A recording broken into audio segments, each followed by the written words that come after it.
Hello. हाँ जी बच्चों, good evening to all of you. चलो बच्चों, हमारी जनरल प्रॉपर्टीज चल रही थी। प्रॉपर्टीज में अब हम आते हैं बच्चों आयोनाइजेशन एनर्जी के ऊपर। ठीक है ना? तो आयोनाइजेशन एनर्जी, ठीक है। अब देखो बच्चों, अगर आप किसी भी डी ब्लॉक की सीरीज में लेफ्ट टू राइट जाएं, तो डी ब्लॉक की सीरीज में एक बड़ा खतरनाक लफड़ा है क्या, कि कभी भी क्या होता है, रेगुलर ट्रेंड नहीं आता। जैसे एक बात हो बच्चों, जब हम पीरियड में लेफ्ट टू राइट जाते हैं तो आयोनाइजेशन एनर्जी क्या होती है, बताओ बच्चों। जब हम किसी पीरियड में लेफ्ट टू राइट जाते हैं तो आयोनाइजेशन एनर्जी इंक्रीज होती है ना, होती है बच्चों। लेकिन डी ब्लॉक में ऐसा नहीं है। डी ब्लॉक में रेगुलर ट्रेंड आते ही नहीं है ना? रेगुलर ट्रेंड नहीं है, बढ़ते हुए घट जाएगा, फिर बढ़ जाएगा, फिर घट जाएगा। ऐसा रीजन क्या है, देखो बच्चों, आपने एक तो देखा होगा बच्चों कि साइज में बड़ी इरेगुलरिटी आ रही है। पहले डिक्रीज हो रहा था, डिक्रीज होते होते बीच में बराबर हो गए और लास्ट में वापस इंक्रीज हो गए, है ना? तो साइज में दिक्कत है, जेड इफेक्टिव में दिक्कत है। अच्छा, कॉन्फ़िगरेशन में भी एबनॉर्मलिटीज है ना, कॉन्फ़िगरेशन में भी एबनॉर्मलिटीज आती है ना। बोलो बच्चों, हाफ फील्ड फुल फील्ड आ गया, आ रही है बच्चों। अब देखो बेटा, सुनो, होता क्या है कि जैसे ही आपने क्या किया, मान लो NH2 है, एस में 2 इलेक्ट्रॉन है, सपोज देखो बच्चों ऐसे सुनो, होगा क्या, जैसे सपोज मेरे पास ये पिक्चर है, सपोज 1 2 3, ठीक है, ये इस तरह से बच्चों। अभी बताओ बच्चों, अभी डी में कितने इलेक्ट्रॉन दिख रहे हैं आपको? डी में कितने इलेक्ट्रॉन दिख रहे हैं? 3। तो ये जो 3 इलेक्ट्रॉन है वो आपस में कितने एक्सचेंज कर सकते हैं, बताओ। ये नंबर ऑफ एक्सचेंज आपको पता है क्या? नंबर ऑफ एक्सचेंज पता है क्या? ये एटॉमिक सेक्शन में पढ़ते थे बच्चों। देखो बच्चों, पहले वाला इलेक्ट्रॉन अपने से आगे वाले दोनों के साथ अपनी पोजीशन चेंज कर सकता है।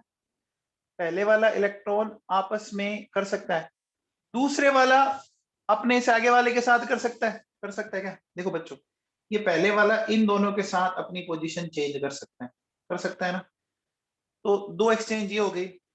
अब बताओ, पहले वाला दूसरे वाले के साथ या दूसरे वाला पहले वाले के साथ, बात एक ही है ना? बोलो बच्चों, बोलो, है ना? अब देखो, दूसरा वाला तीसरे वाले के साथ, दूसरा वाला तीसरे वाले के साथ, तो टोटल कितने एक्सचेंज पॉसिबल है यहाँ पर? 3 एक्सचेंज पॉसिबल है ना, है बच्चों? बोलो, 3 एक्सचेंज पॉसिबल है। इतना सबको समझ आया? अब देखो बेटा, होता है क्या डी ब्लॉक में, जैसे ही हमने में से क्या, सॉरी, एनएस में से एक इलेक्ट्रॉन हटाया, एनएस में से मैंने ये एक इलेक्ट्रॉन हटाया, ये इलेक्ट्रॉन में क्या होता है बच्चों, यहाँ एंट्री मार जाता है, ठीक है ना? एनएस में से जैसे एक इलेक्ट्रॉन हटाया तो बचा हुआ इलेक्ट्रॉन क्या करता है, वो भागते हुए किस में घुस गया, वो बच्चों डी में चला गया। अब बताओ बच्चों, जैसे ही वो डी में घुसा, तो अब बताओ बच्चों, डी में टोटल इलेक्ट्रॉन अब कितने हो गए? 4 हो गए ना। तो बताओ, अब नंबर ऑफ अलग आएंगे कि नहीं आएंगे? अब नंबर ऑफ अलग आएंगे। अब बताओ बच्चों, जब नंबर ऑफ एक्सचेंज अलग आएंगे, आप एक बात बताओ बच्चों, जब नंबर ऑफ एक्सचेंज अलग आए तो आयोनाइजेशन एनर्जी भी क्या होगी, चेंज होगी कि नहीं होगी? अरे बच्चों समझ में आया? देखो, आप है ना नंबर ऑफ एक्सचेंज को इससे निकाल सकते हो, -1/2, n-1/2 से भी निकाल सकते हो। n क्या है? Number of electrons having similar spin. तो बच्चों बताओ, जब 3 इलेक्ट्रॉन थे तो n की वैल्यू क्या हुई? 3 हुई ना। तो 3 इंटू 2 डिवाइडेड बाई 2, तो नंबर ऑफ एक्सचेंज 3 आए। जैसे 4 हुआ, 4 होती है, बोलो नंबर ऑफ एक्सचेंज कितने हो गए? 6 हो गए ना। तो बदलो, बताओ, जब एक्सचेंज नंबर में चेंज आया, तो बताओ बच्चों, आयोनाइजेशन एनर्जी में भी चेंज आएगा? आएगा क्या? बोलो बच्चों, समझ में आ गया?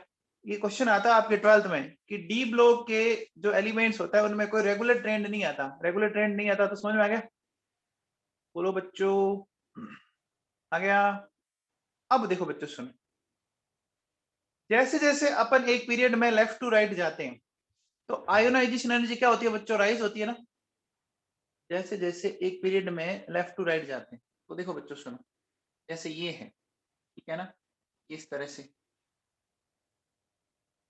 ठीक है। अब देखो बच्चों सुनो, मैंने ना एक दो जगह छोड़ा है कुछ। क्या छोड़ा है वो मैं आपको समझाता हूँ। देखो बच्चों, एक तो मैंने छोड़ा है टीआई को, टीआई को छोड़ा है। टीआई को मैं बोल रहा हूं ताई, है ना, ये क्या है, हमारी ताई है। और ये क्या है, ताई को हमें क्या कर देना है, ताई को उठा के फेंक देना है। ताई को क्या करना है, फेकोनी, ताई फेकोनी।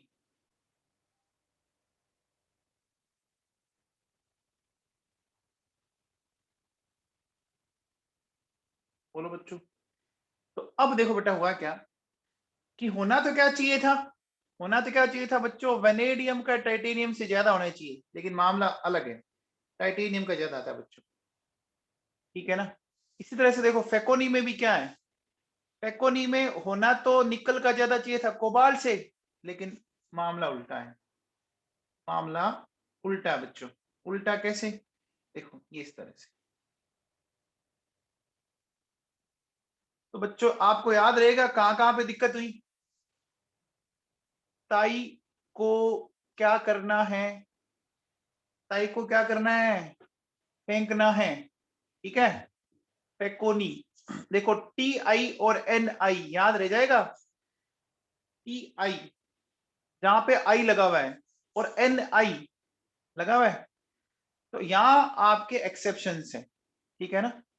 बोलो बच्चों, ठीक है ना।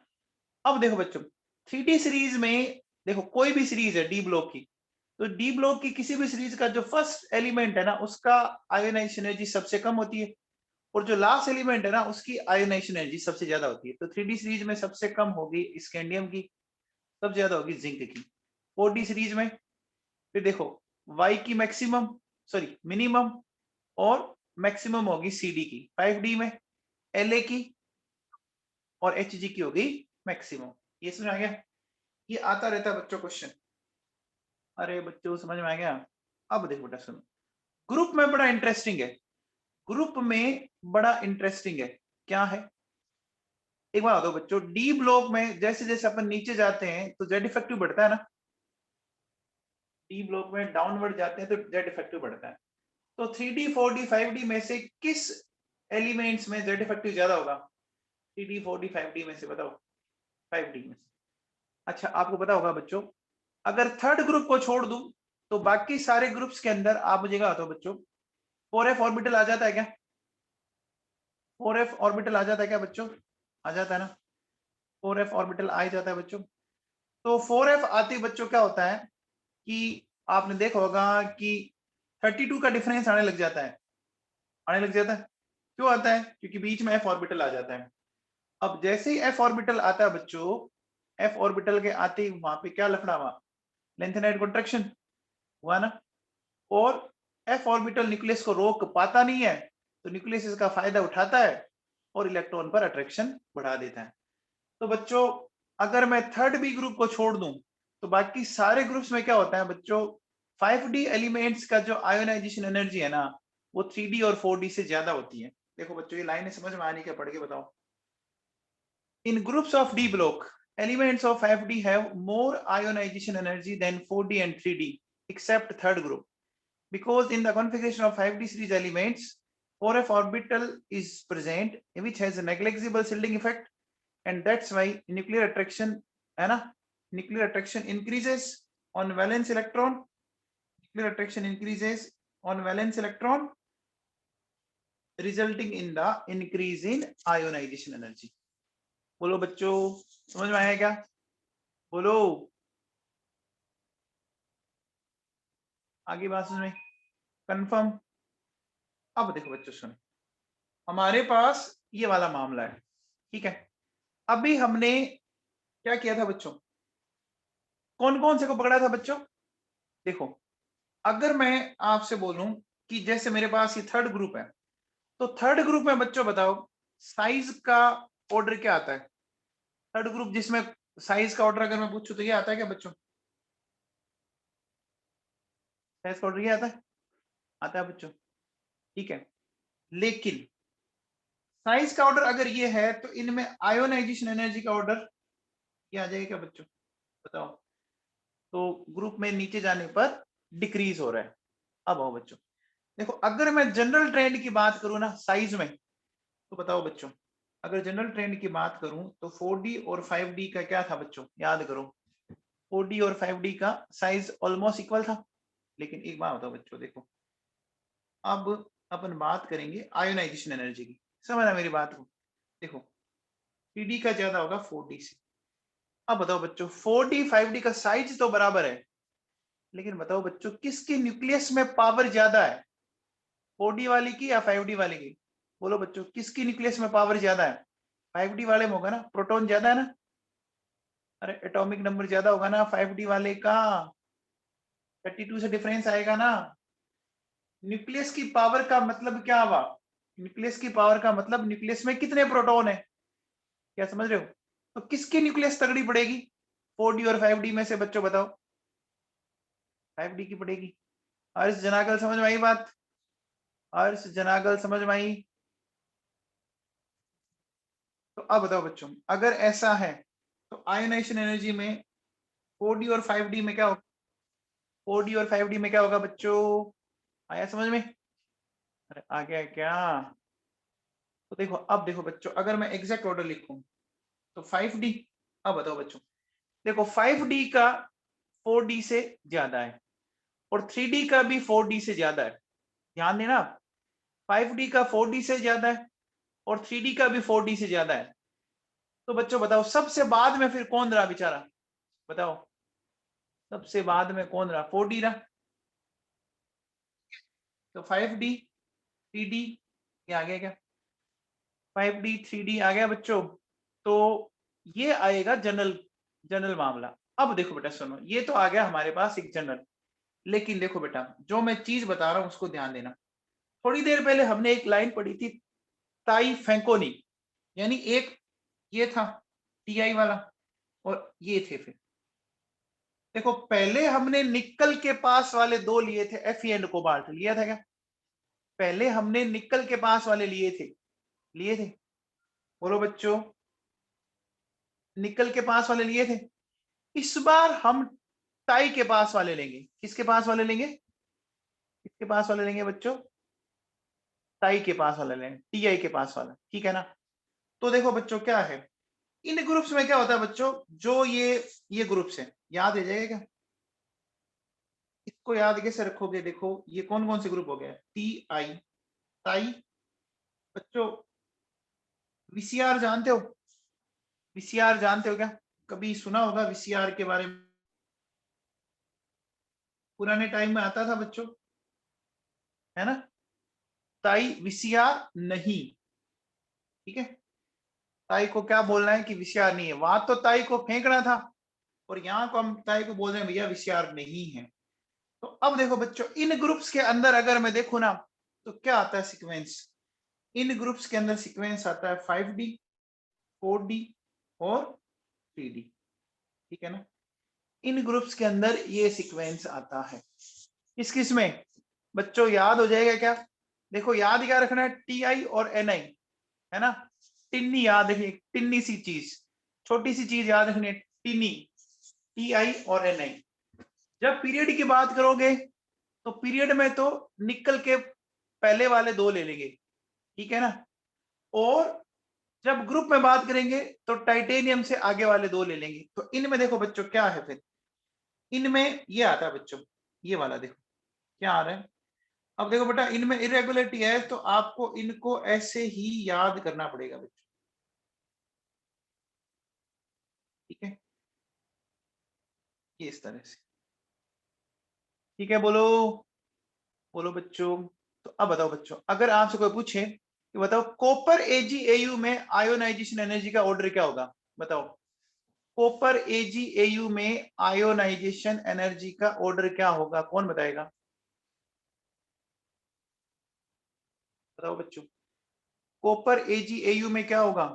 सबसे पहले आएगा गोल्ड, गोल्ड के बाद कॉपर, कॉपर के बाद एजी, आएगा क्या, अरे बोलो बच्चों आएगा क्या, आएगा।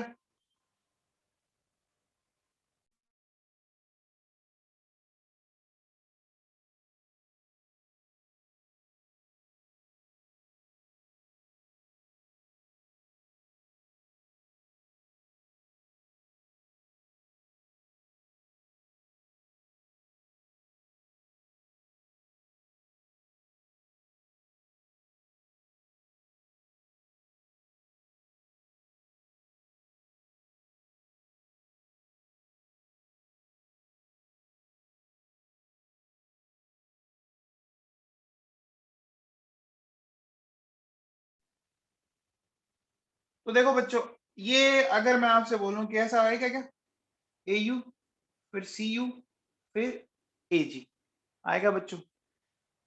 अब देखो बेटा सुनो, अगर ये सारी बातें हमने कर ली बच्चों, तो ये याद रह जाएगा क्या भैया, ताई को फेंकना है और ताई को एक बार बोल रहा है कि भैया VCR नहीं है हमारे पास। अब देखो बच्चों, बात करते हैं सेकंड आयोनाइजेशन एनर्जी। तो second ionisation energy vanadium, chromium और मैग्नीज की बात करें ना, तो क्रोमियम की वेनेडियम से भी ज्यादा है एंड क्रोमियम की मैग्नीज से भी ज्यादा है ना। इसी तरह देखो कॉपर की निकल से भी ज्यादा है और जिंक से भी ज्यादा है। क्यों है, थोड़ा समझाने की कोशिश करता हूं मैं। देखो बच्चों सुनो, वेनेडियम का कॉन्फ़िगरेशन बच्चों ये मेरे पास Td3 4s2, क्रोमियम का मेरे पास ये है Td5 4s1, ठीक है। मैग्नीज का कॉन्फ़िगरेशन मेरे पास ये है बच्चों Td5 4s2। अब देखो बच्चों, जब हमने इनको एक एक इलेक्ट्रॉन हटा लिया, एक एक इलेक्ट्रॉन हटने के बाद क्या ये ऐसी पिक्चर आ जाएगी। देखो बच्चों, ये हो गया 3d3 4s1, ये क्या हो जाएगा 3d5 4s0, ये क्या हो जाएगा 3d5 4s1। अब बच्चों बताओ, अब अगर हमें सेकंड इलेक्ट्रॉन निकालना है, तो देखो V प्लस में तो निकालना है S से, S1 से, और Cr प्लस में निकालना है 5 से, निकालना है ना बच्चों। तो कहां से इलेक्ट्रॉन निकालने में आपको जोर आएगा बच्चों, बताओ, सोच के बताओ। आएगा ना, आएगा बच्चों, कंफर्म जोर आएगा आपको, आएगा ना, आएगा बच्चों। यहां से देखो, यहां से अगर आप नेक्स्ट इलेक्ट्रॉन हटाते हो, तो देखो बच्चों ये V+2 बना Td3 4s0। अब देखो बच्चों, Cr+2 को बनाने में आपको जोर आएगा। क्यों, क्योंकि कॉन्फ़िगरेशन कैसा है बच्चों, स्टेबल है ना, Mn+2 Td5 4s। Is it clear to all of you, बोलो बच्चों।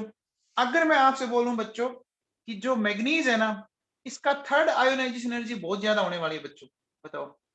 मैग्नीज की थर्ड आयोनाइजेशन एनर्जी बहुत ज्यादा होने वाली है, बोलो। रीजन समझ में आया, रीजन समझ आया बच्चों, है ना।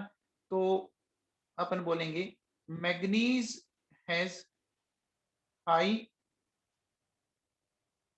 Value of IE third because of its stable configuration. बोलो बच्चों, क्या ये बात दिमाग में बैठी। इसी तरह से देखो बच्चों सुनो, जैसे मेरे पास बच्चों निकल की बात कर लेते हैं अपन, ठीक है ना। देखो निकल का है Td8 4s2, कॉपर का है Td10 4s1 और जिंक का है Td10 4s2। बच्चों बताओ, अगर मैं यहाँ से एक एक इलेक्ट्रॉन हटाता जाता हूँ, ठीक है, तो मिला निकल +1 Td8 4s1, copper +1 Td10 4s0, Zn+1 Td10 4s1 है। अब बताओ बच्चों, अगर मुझे यहाँ से एक एक इलेक्ट्रॉन और निकालने हैं, तो किस में से इलेक्ट्रॉन निकालने में जोर आ जाएगा बच्चों बताओ। देखो आप किस में स्टेबल कॉन्फ़िगरेशन दिख रहा है, यहाँ 4s1 है, यहाँ 3d में से निकलेगा, यहाँ 4s1 में से निकलेगा। तो बच्चों समझ में आ गया, बोलो बच्चों। अब देखो बेटा, जैसे सपोज ये मिल गया निकल +2, कॉपर +2 और ये Zn+2, तो ये हो गया Td8, ये हो गया Td10, ये हो गया आपका Td10। तो एक मिनट सॉरी, Td9 हो गया बच्चों। क्या मैं कह सकता हूं कि जिंक का एक बात बताओ बच्चों, थर्ड आयोनाइजेशन एनर्जी बहुत ज्यादा होगी क्या, जिंक की थर्ड आयोनाइजेशन एनर्जी बहुत ज्यादा होगी क्या बच्चों, बताओ। तो देखो मैं क्या कह रहा हूं कि जिंक की थर्ड आयोनाइजेशन एनर्जी बहुत ज्यादा आने वाली है बच्चों, ठीक है ना। तो इतनी ज्यादा आती है, इतनी ज्यादा आएगी बच्चों, है ना। अपन क्या बोल रहे हैं कि स्टेबल कॉन्फ़िगरेशन है ना बच्चों, है, आ गया मान लो समझ में। तो अब बताओ बच्चों, इतना ज्यादा स्टेबल कॉन्फ़िगरेशन है कि भैया है ना, जिंक कभी भी Zn प्लस आयन बनाएगा ही नहीं।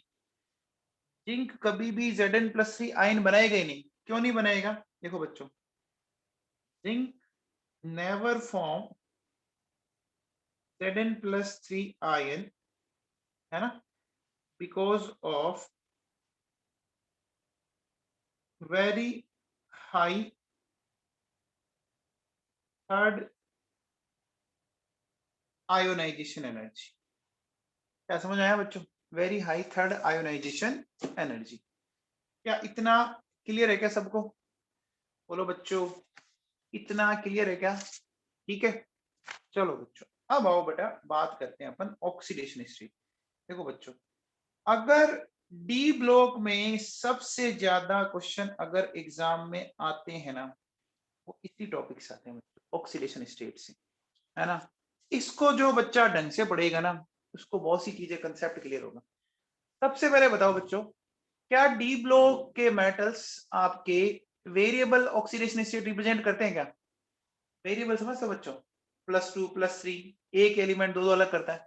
क्यों करता है? देखो बच्चों, जैसे जैसे आपने एटॉमिक स्ट्रक्चर में सीखा था कि n की वैल्यू बढ़ती जाती है, तो दो आपके एडजेसेंट एनर्जी लेवल के बीच में जो एनर्जी डिफरेंस है वो कम होता जाता है क्या? बोलो बच्चों, होता है ना? ये पता है क्या? बोलो। जैसे जैसे टाइम गुजरता गया, आप बताओ, जब आप पैदा हुए थे तब आपकी हाइट और आपके पापा मम्मी की हाइट से आपका डिफरेंस बहुत ज्यादा था ना? था ना बच्चों?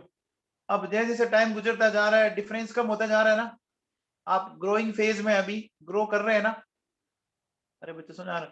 तो जैसे जैसे n की वैल्यू बढ़ती है, वैसे वैसे क्या होता है बच्चों कि डी ब्लॉक में ns और n-1 में क्या होता है, एनर्जी डिफरेंस कम होता जाता है। और एनर्जी डिफरेंस इतना कम हो जाता है बच्चों कि ns के साथ साथ n-1 d के इलेक्ट्रॉन भी रिलीज होते हैं। ठीक है ना, बात समझ आएगी? n-1 d के इलेक्ट्रॉन भी रिलीज होने लग जाते हैं। अब जब ये इलेक्ट्रॉन रिलीज होने लग जाएंगे, तो बच्चों बताओ, ये वेरिएबल दिखाएगा भाई s के रिलीज हुए, s में कितने इलेक्ट्रॉन आते हैं एक बार बताओ। जैसे अगर अपन एक नॉर्मल बात करें, n-1 d1 to 10 ns1 to 2, ठीक है ना, s में 2 इलेक्ट्रॉन आते हैं। तो मोस्ट ऑफ डी ब्लॉक के मेटल्स की जो मिनिमम ऑक्सीडेशन स्टेट होती है ना, वो होती है +2। Minimum oxidation state of D block metals वो होती है +2, ठीक है ना। लेकिन आपने देखो बच्चों, कॉपर की है, Ag की है, Au की है, मरकरी की है, इनकी मिनिमम ऑक्सीडेशन स्टेट +1 होती है बच्चों। जानते हो क्या? AgCl, CuCl, Hg2Cl2, इनकी जो कॉमन ऑक्सीडेशन स्टेट है वो क्या बच्चों? वो क्या है? +1 है, ठीक है। आपसे कोई पूछे बताओ, डी ब्लॉक की most common oxidation state, answer क्या देंगे? +2। अब बताओ, एफ ब्लॉक की most common oxidation state, answer क्या दोगे? एफ ब्लॉक की most common oxidation state, answer क्या दोगे? एफ की होती है बच्चों +3, डी की होती है +2 और एफ ब्लॉक की होती है +3, ठीक है ना। अब देखिए बच्चों सुनिए, कोई भी एलिमेंट अपनी हायर ऑक्सीडेशन स्टेट कब रिप्रेजेंट करता है? जब उसके साथ कोई मोर इलेक्ट्रोनेगेटिव एटम्स अटैच हो, लाइक ऑक्सीजन हो या फ्लोरीन हो या दोनों हो। ऑक्सीजन होगा तो क्या होगा? ऑक्साइड। फ्लोरीन होगा तो होगा फ्लोराइड, और दोनों होंगे तो क्या होगा? ऑक्सीफ्लोराइड होगा बच्चों। अरे होगा क्या? बोलो। अब देखो बेटा, रीजन समझना। आप बताओ बच्चों, इस दुनिया के 2 मोस्ट इलेक्ट्रोनेगेटिव एलिमेंट कौन है? ऑक्सीजन और फ्लोरीन है बच्चों। तो ये इतने ज्यादा अपन कह सकते हैं भिखारी हैं, इतने ज्यादा मंगते हैं कि किसी से भी इलेक्ट्रॉन निकाल लेते हैं। निकाल सकते हैं ना, कि किसी से भी इलेक्ट्रॉन छीन सकते हैं। एक तो इनकी इलेक्ट्रोनेगेटिविटी बहुत ज्यादा है, ठीक है ना। दूसरा बच्चों, आपने देखा होगा कि फ्लोरीन का साइज बहुत छोटा है ना। अमंग हेलोजन सबसे छोटा हेलोजन कौन सा है? फ्लोरीन है। तो बच्चों बताओ, जब हेलोजन का साइज छोटा होगा तो जो बॉन्ड बनेगा वो बॉन्ड भी काफी छोटा होगा ना, बॉन्ड छोटा होगा। अब बताओ, जब बॉन्ड छोटा होगा तो बॉन्ड लेंथ छोटी हुई, बॉन्ड लेंथ स्मॉलर आई। स्मॉलर बॉन्ड लेंथ को तोड़ना इजी होगा या मुश्किल होगा? छोटे बॉन्ड को तोड़ना मुश्किल होगा। छोटे बॉन्ड को तोड़ना मुश्किल है, इसका मतलब उनकी बॉन्ड एनर्जी ज्यादा है, उनकी बॉन्ड एनर्जी हाई है क्या? है बच्चों, अगर उनकी बॉन्ड एनर्जी हाई है इसका मतलब स्टेबल है ना, है, इसका मतलब मामला स्टेबल है। बोलो, ठीक है भैया। अब बताओ बच्चों, ऑक्सीजन के मामले में ऐसा क्या होता है? ऑक्सीजन के मामले में ऐसा ये होता है कि बच्चों ऑक्सीजन क्या करता है, डबल बॉन्ड बना लेता है क्या? ऑक्सीजन आराम से डबल बॉन्ड बना लेता है। तो जो जो काम दो फ्लोरीन करेगा वो काम एक ऑक्सीजन कर देगा ना, क्योंकि फ्लोरीन की वैलेंसी होती है, ऑक्सीजन की होती है 2। समझ में आ रहा है क्या? अरे बोलो बच्चों, समझ में आई बात? तो समझ में आ गया ये क्यों करते हैं ऐसा? अब देखो बेटा, जैसे स्केंडियम है, तो देखो बेटा स्केंडियम ने क्या बनाया, Sc2O3 बनाया।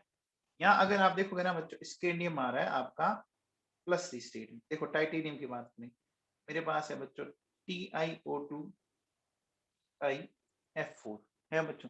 यहाँ देखो बच्चों, टाइटेनियम कौन सी स्टेट में आ रहा है, +4 स्टेट में आ रहा है। वेनेडियम की बात करूं तो वेनेडियम देखो बच्चों, जैसे मेरे पास है V2O5, ठीक है ना, BF5, BOF3, यहाँ आ रहा है वेनेडियम आपका +5 स्टेट में।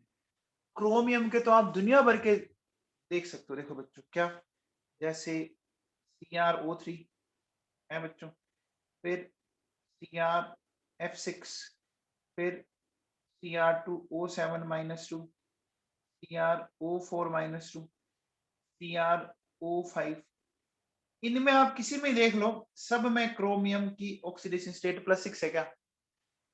क्या सब में क्रोमियम की स्टेट +6 है? अब ध्यान दो बच्चों, क्रोमियम के साथ आपको कौन से एलिमेंट दिख रहे हैं? ध्यान देखिए बच्चों, या तो ऑक्सीजन दिख रहा होगा या फ्लोरीन दिख रहा होगा, और ज्यादा कौन दिख रहा है? ज्यादा कौन दिख रहा है? ऑक्सीजन दिख रहा है ना। अब आओ बच्चों देखो, सुनो, जैसे मेरे पास मैग्नीज है, मैग्नीज का मैंने लिया बच्चों, देखो MnO4-, Mn2O7, है ना, MnO3F के लिया बच्चों। दिख रहा है क्या? दिख रहा है बच्चों? अब देखो बेटा सुनो, मुझे बताओ बच्चों, क्या MnF7 बन सकता है क्या? MnF7 बन सकता है क्या?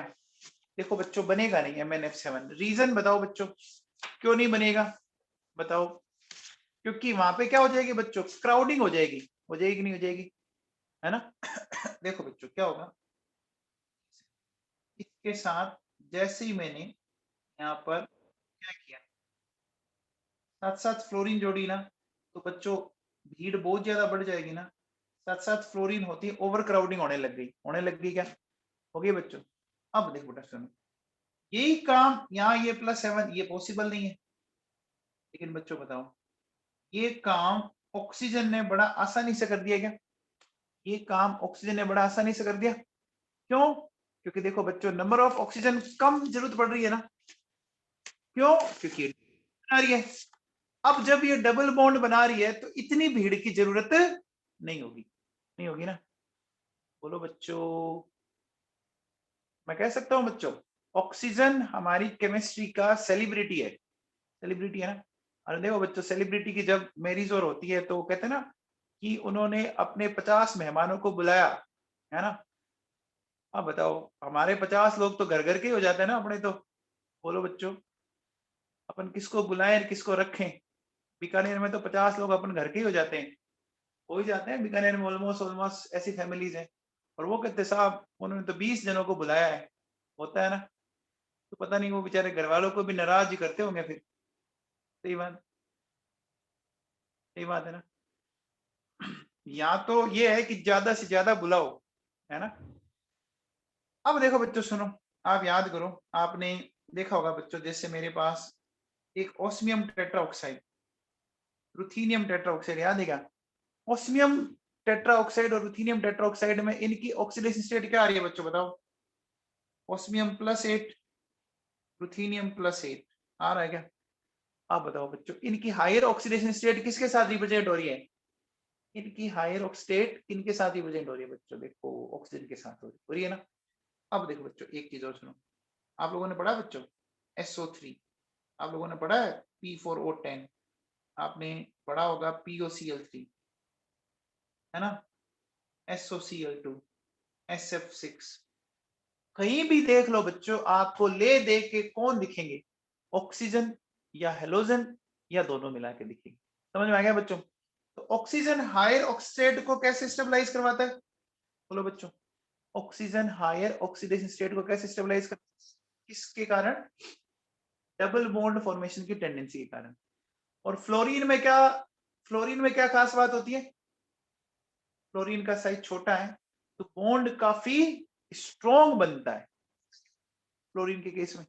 आ गया बच्चों? अब देखो बच्चों, हमने क्या बोला कि डी ब्लॉक की एक खास बात है। डी ब्लॉक की खास बात क्या है?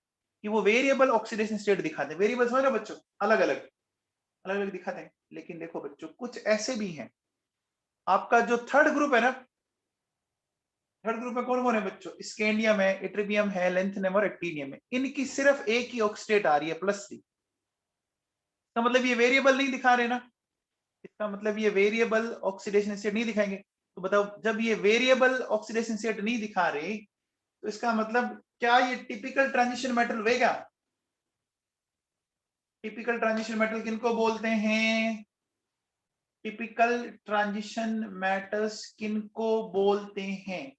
जो क्या शो करें? जो वेरिएबल ऑक्सीडेशन स्टेट दिखाएं। ठीक है ना बच्चों? ये तो दिखाते ही नहीं है। ठीक है ना, एक बात तो ये हो गई। अच्छा, अपन ये पढ़ा था क्या बच्चों, डी ब्लॉक के जो ज्यादातर जो एलिमेंट्स होते हैं वो कलर्ड कंपाउंड्स बनाते हैं और पैरामैग्नेटिक होते हैं क्या? होते हैं ना बच्चों। लेकिन आप बताओ बच्चों, जैसे ही मैंने स्कैंडियम +3 किया, बताओ स्कैंडियम +3 में तो कोई अनपेयर्ड इलेक्ट्रॉन बचा ही नहीं, Dd0 4s0, कोई अनपेयर्ड इलेक्ट्रॉन बचा ही नहीं। अब बताओ बच्चों, जब अनपेयर्ड इलेक्ट्रॉन बचा ही नहीं तो वो तो क्या हो गया? वो तो डायामैग्नेटिक हो गया और कलरलेस हो गया एक तरह से। अरे बोलो बच्चों, बिना इलेक्ट्रॉन ना तो dd ट्रांजिशन हो सकता ना कोई बात। अरे समझ में आई बात? बोलो नवाबों, मैंने क्या बोला? these elements form diamagnetic and colorless compound in +3 oxidation state due to absence of unpaired electron। बोलो बच्चों, कोई भी अनपेयर्ड इलेक्ट्रॉन इनमें प्रेजेंट नहीं होता ना? क्या इतनी बात आपको समझ में आई? अब आगे आओ बच्चों, देखो, अगर आपको किसी भी एलिमेंट की लोअर ऑक्सीडेशन स्टेट चेक करनी हो, किसी भी एलिमेंट की लोअर ऑक्सीडेशन स्टेट चेक, तो क्या करना है बच्चों? उसमें क्या करना है बच्चों? उसमें जो नंबर ऑफ s इलेक्ट्रॉन्स है ना, वो देख लो आप।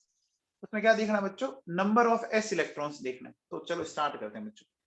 एक बात बताओ बच्चों, जिंक के कॉन्फ़िगरेशन में s में कितने इलेक्ट्रॉन होते हैं बच्चों बताओ? जिंक के कॉन्फ़िगरेशन में 3d10 4s2 होता है। कॉपर में कितना होता है? 1 होता है। निकल में 2, कोबाल्ट में 2, Fe में 2, मैग्नीज में 2। क्रोमियम में कितना होता है बच्चों? 1।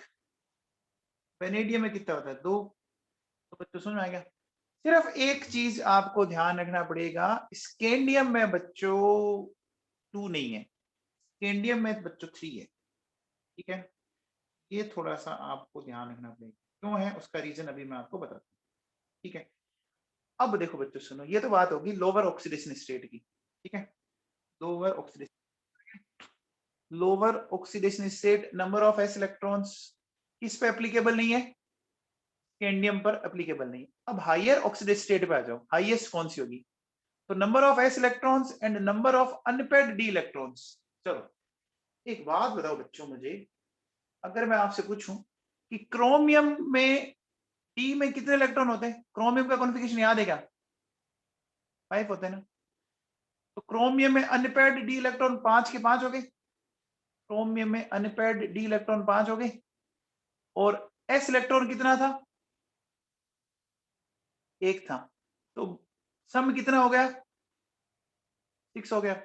तो अब देखो बच्चों, जैसे अगर मैं क्रोमियम से स्टार्ट करूं तो क्रोमियम में क्या होगी, देखो बच्चों, 1 से लेकर 6 तक, 2 3 4 5 और 6 हो गया बच्चों।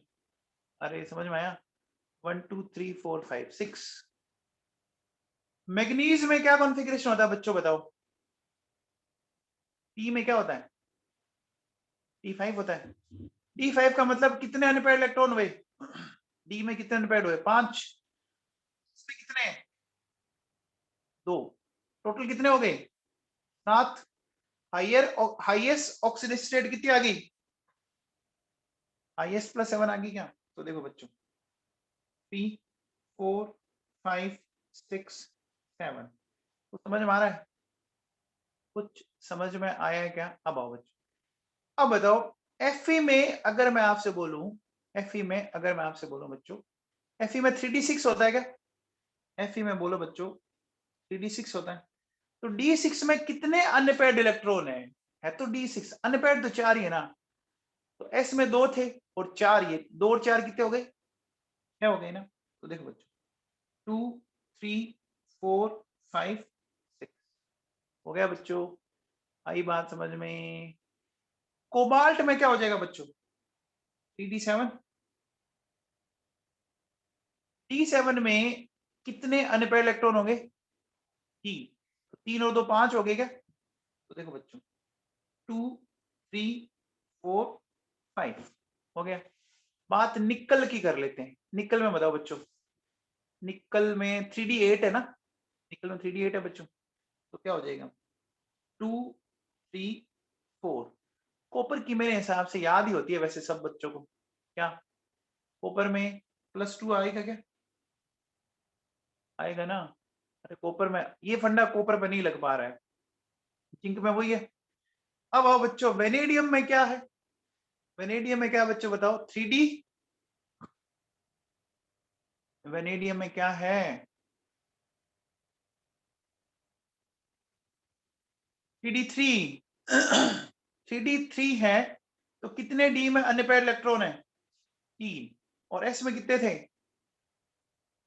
टोटल कितने हो गए, 5। तो ऐसा कर सकते हैं, 2 3 4 5 हो गया। अब आओ बच्चों, बात टाइटेनियम की कर लेते हैं। तो बताओ बच्चों, 2 + 2, तो ये आ गया बच्चों, 2 3 4 हो गया, हो गया ना बाबू, इतना सबको समझ में आया। अब आओ देखो बच्चों, बात करते हैं। अब देखिए, टाइटेनियम की जो मोस्ट स्टेबल स्टेट है वो +4 है, ठीक है ना, क्यों है वो भी मैं आपको समझाऊंगा। वेनेडियम की +5 मोस्ट स्टेबल है, ठीक है। क्रोमियम की देखो बच्चों, एक तो +3 स्टेबल होती है और एक +6 स्टेबल होती है, ठीक है। इसी तरह से देखो बच्चों सुनो, मैग्नीज की +2 और +7 स्टेबल होती है, ठीक है। Fe की बताओ बच्चों, कौन कौन सी पढ़ते हो आप, थोड़ा दिमाग लगा के बता दो फटाफट। +2 +3 सबको ही पता है यार, इसमें तो कोई सोचने वाली बात ही नहीं है ना। फिर से देखो बच्चों, कोबाल्ट की भी ये होती है ना, 2 और 3। निकल की मेनली +2 ही होती है बच्चों, ठीक है। कॉपर की +2, जिंक तो बेचारा एक अकेला ही है ना। अब बताओ देखो बच्चों, ये तो ऐसी कौन सी ऑक्सीडेशन स्टेट है जो ज्यादा बार आपकी रिप्रेजेंट की जा रही है, +2 ना। अब समझ आ गया बच्चों, हमने ऐसा क्यों बोला, अब समझ में आ गया बच्चों, आ गया, ठीक है। तो ये पहले ये समझ में आ गई, ये टेबल कैसे बनाई मैंने। अब बताओ बच्चों, मैं इस टेबल के बेसिस पे कह सकता हूं क्या कि देखो, कौन से दो ऐसे एलिमेंट है जो सिर्फ एक एक ऑक्सीडेशन स्टेट दिखा रहे हैं, बताओ 3D सीरीज में, स्कैंडियम और जिंक दिखा रहे हैं ना, दिखा रहे हैं बच्चों, यानी फर्स्ट और लास्ट वाला है, ठीक है। अब देखो बेटा, होता है क्या है, स्कैंडियम से जब स्कैंडियम +3 बनता है ना, तो जब यहां से ये 3 इलेक्ट्रॉन निकलते हैं बच्चों, है ना, ठीक है। तो इसमें देखो होता है क्या, ध्यान देना, इसमें एक बहुत इंटरेस्टिंग बात ये है, इसमें इंटरेस्टिंग बात क्या है, देखो, इसका जो ई नोट आता है ना, वो देखो बच्चों बहुत बड़ी वैल्यू आ रही है 2.03 वोल्ट। क्या बताओ बच्चों, जब ई नोट इतनी बड़ी वैल्यू आएगी तो बच्चों बताओ क्या होगा, डेल्टा जी नोट क्या होगा, minus n F E naught. E naught अगर ज्यादा पॉजिटिव है तो बच्चों बताओ डेल्टा जी नोट क्या होगा, more negative. Process will be spontaneous. Okay बच्चों, ओके। अब देखो बच्चों ये वाला पॉइंट समझ में आता है क्या, जो लिखा हुआ है साहब D0, D5, D10 जो है ना, ये बड़े स्टेबल कॉन्फ़िगरेशन माने जाते हैं, ठीक है ना, D0, D5 और D10। तो बच्चों बताओ स्कैंडियम प्लस 3 का कॉन्फ़िगरेशन D0 आएगा क्या, स्कैंडियम प्लस 3 का ये आएगा क्या बच्चों, D0 4s0। और स्कैंडियम प्लस 2 का क्या आएगा, बोलो बच्चों, CD1 और 4s0 आया। अब आओ बच्चों वेनेडियम की बात करें, तो वेनेडियम प्लस 5 का अगेन ये आएगा क्या, CD0 4s0 और इसका आएगा 3d3 आएगा क्या, आएगा, बोलो, आओ बच्चों Fe+3 का आया बच्चों 3d5 4s0, यहाँ आया 3d6 4s0। Mn+2 का क्या आया 3d5 4s0 और इसका क्या आया बच्चों 3d, बोलो बच्चों 4 4s0, सही है क्या। टाइटेनियम प्लस 4 का क्या आया, देखो बच्चों 3d, बोलो 0 4s0 और 3d आपका क्या आ जाएगा 2 4s0। क्या इतनी बातें आपके दिमाग में उतरी क्या,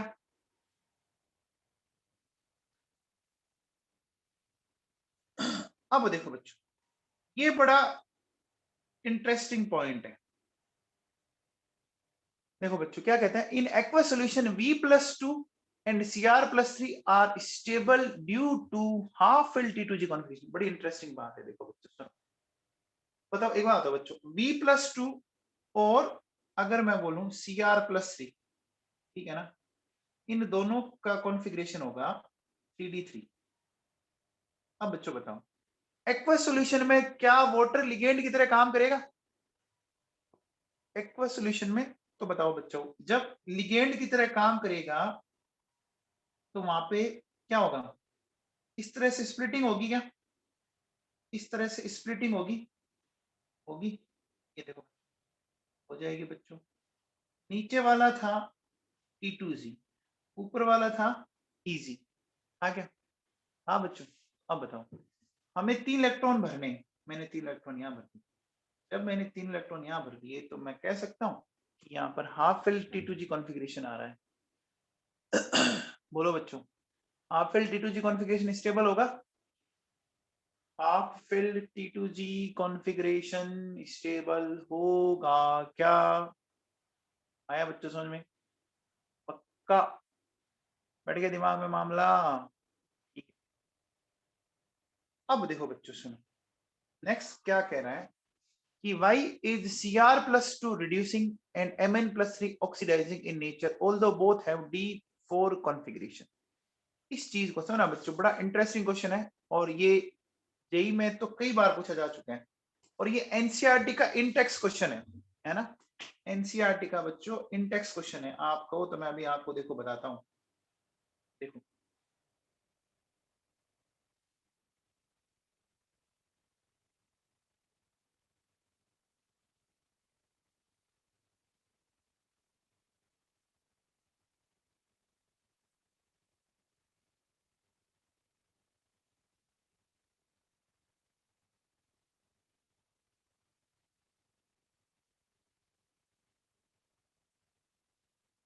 देखो ये कहाँ है क्वेश्चन,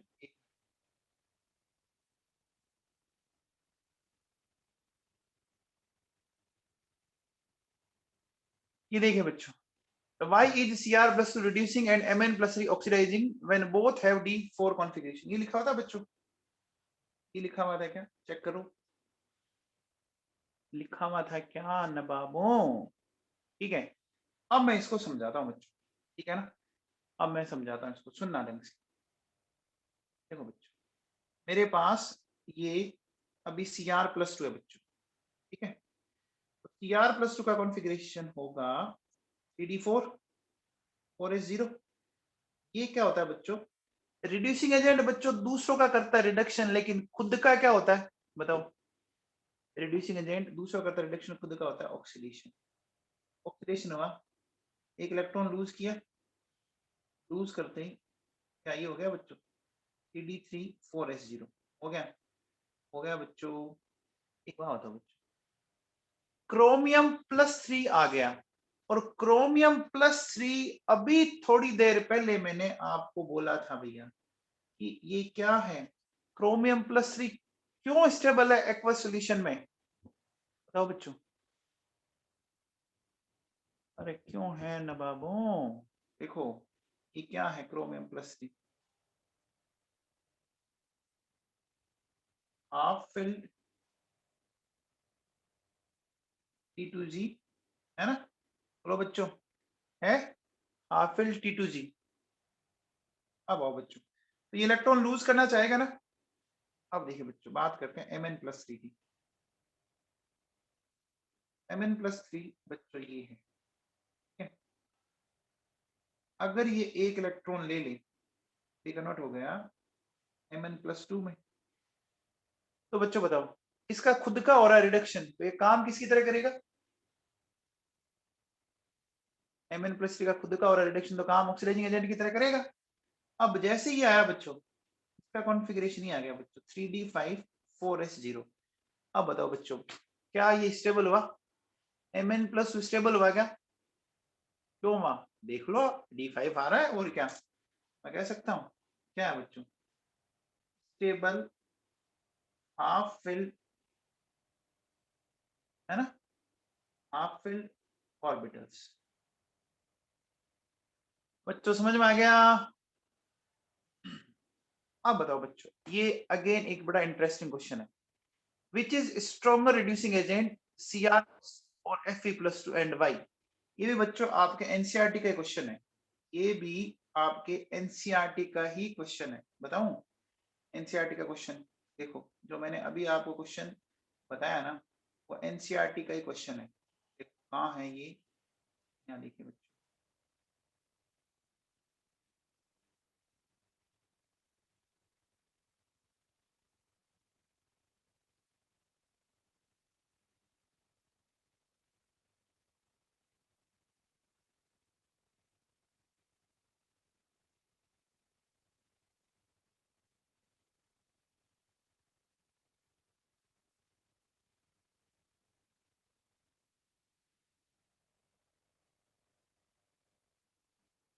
अंदर हो गई।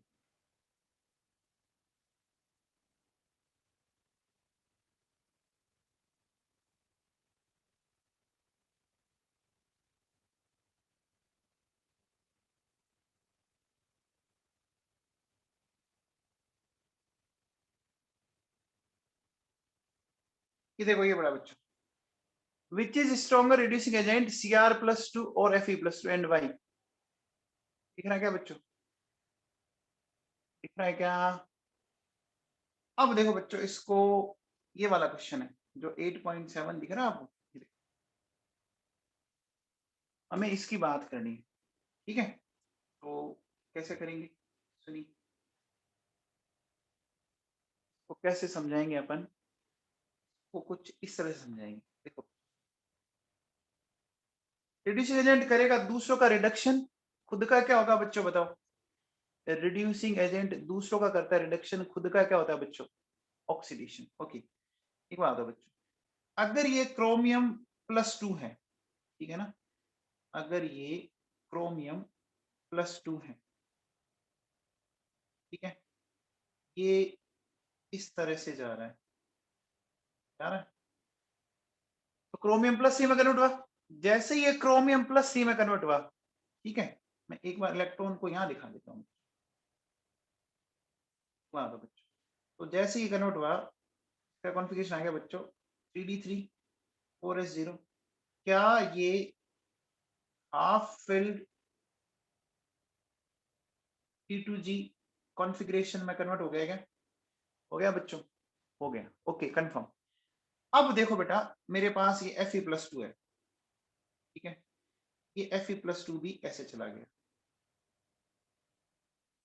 Td5 और S 0 हो गया।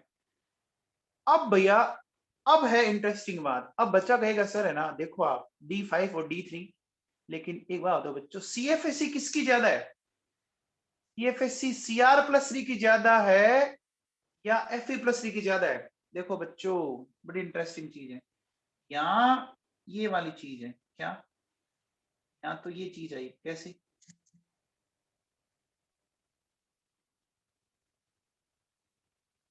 इस पे आना बच्चों, ठीक है? और यहाँ ये चीज आ रही, देखो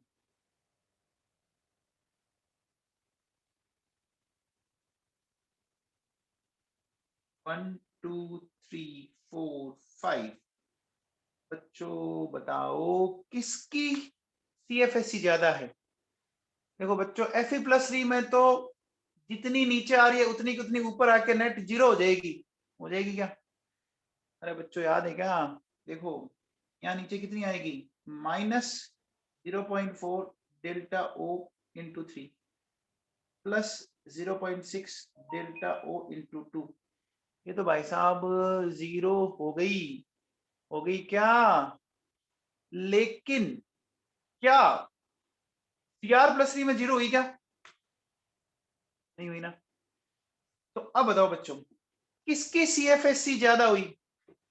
किसकी CFSC ज्यादा हुई? Cr+3 हुई ना। अब कोई बच्चा कहते सर नेगेटिव में ना, नेगेटिव का मतलब डिक्रीज होना है और कुछ नहीं है। तो यहां देखो बच्चों, मैं क्या बोलूंगा,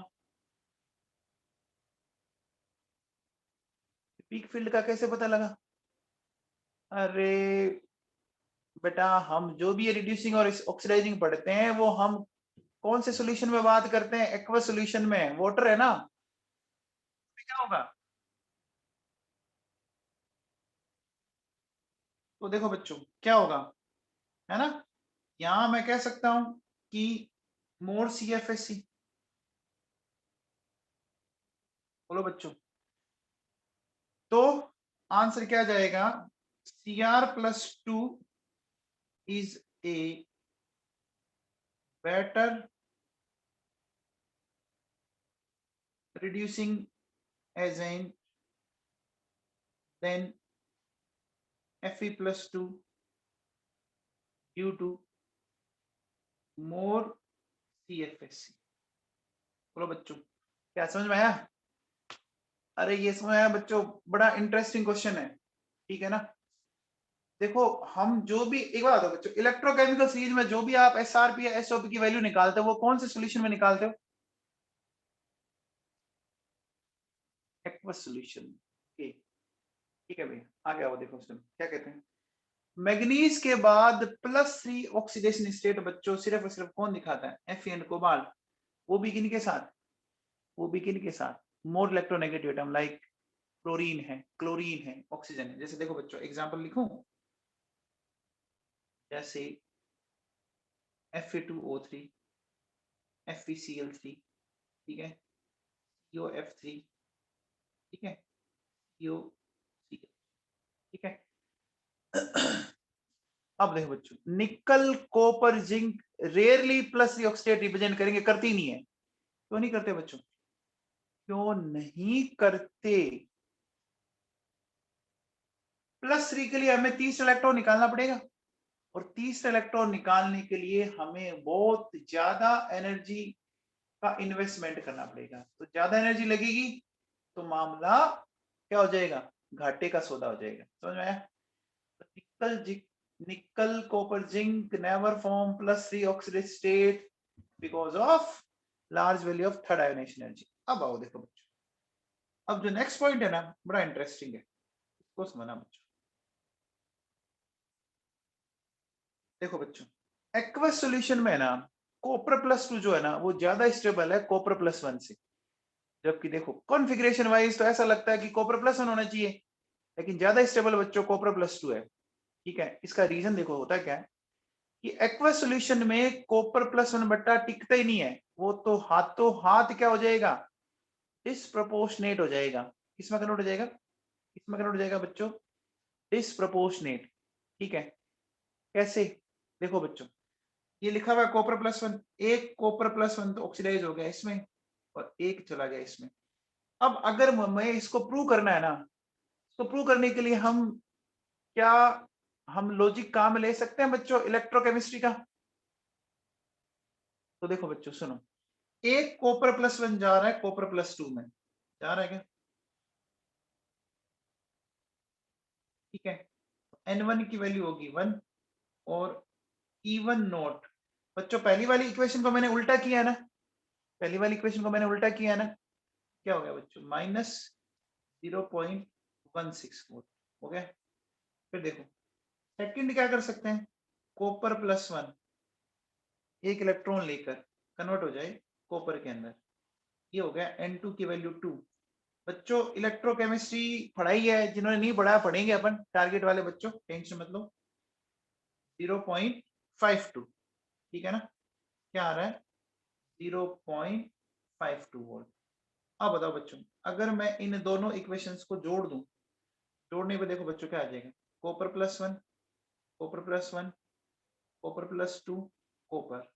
बच्चों बताओ इस इक्वेशन में भी एक इलेक्ट्रॉन का ट्रांसफर हुआ है क्या, हुआ है बच्चों? अब बताओ, अगर मान लो मैं आपसे ये कहता हूं कि मुझे E3 नोट फाइंड आउट करना है, तो क्या मैं ऐसे लिख सकता हूं बच्चों, N1 E1 note, N2 E2 note और N3, ऐसा लिख सकते हैं? तो ऐसा लिखने पर देखो बच्चों ये हो गया माइनस 0.16 इंटू 1 प्लस 2 इंटू 0.52, बोलो बच्चों, डिवाइडेड बाई 1। तो बच्चों बताओ ये ओवरऑल वैल्यू किस में आ रही है, N2 की वैल्यू, अच्छा एक मिनट, दो कर दी क्या,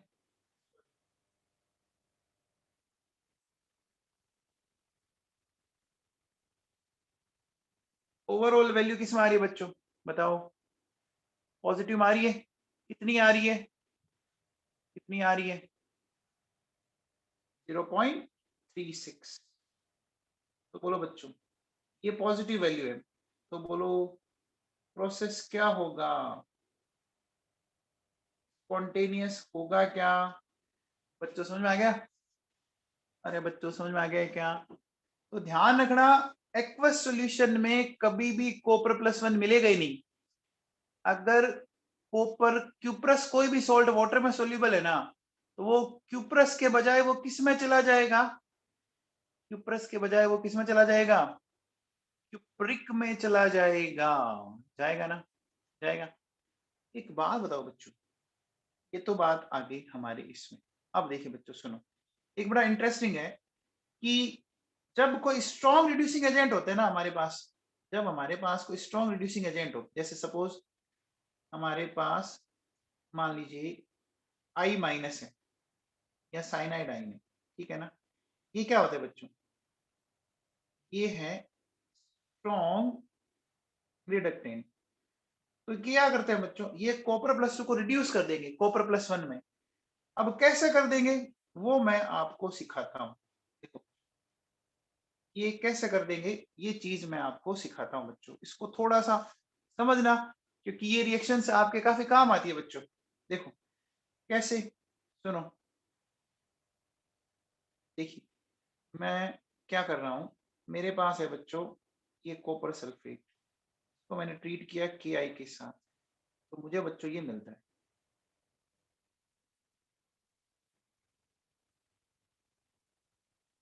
अब ये मिलता कैसे है वो सीखना आप लोग, है ना, तो वो मिलता कैसे है बच्चों, वो देखो बच्चों कैसे मिलता है, ध्यान देना।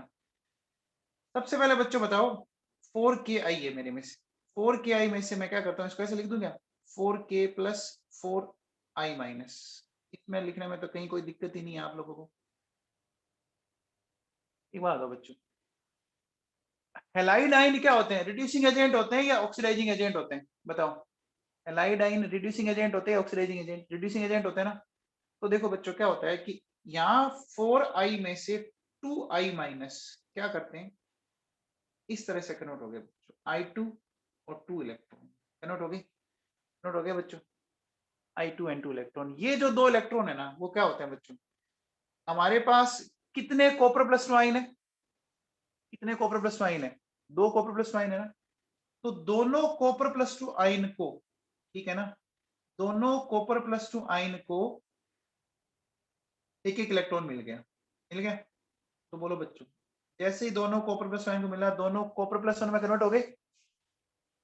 अब ये दोनों कॉपर प्लस 1 क्या करेंगे बच्चों, पीछे कितने आई माइनस बचे हुए पड़े, बताओ, पीछे कितने आई माइनस, देखो 2 तो कन्वर्ट हो गया I2 में, 2 बचे पड़े, 2 आई माइनस ने इनके साथ मिलकर बना दिया 2Cl, हो गया।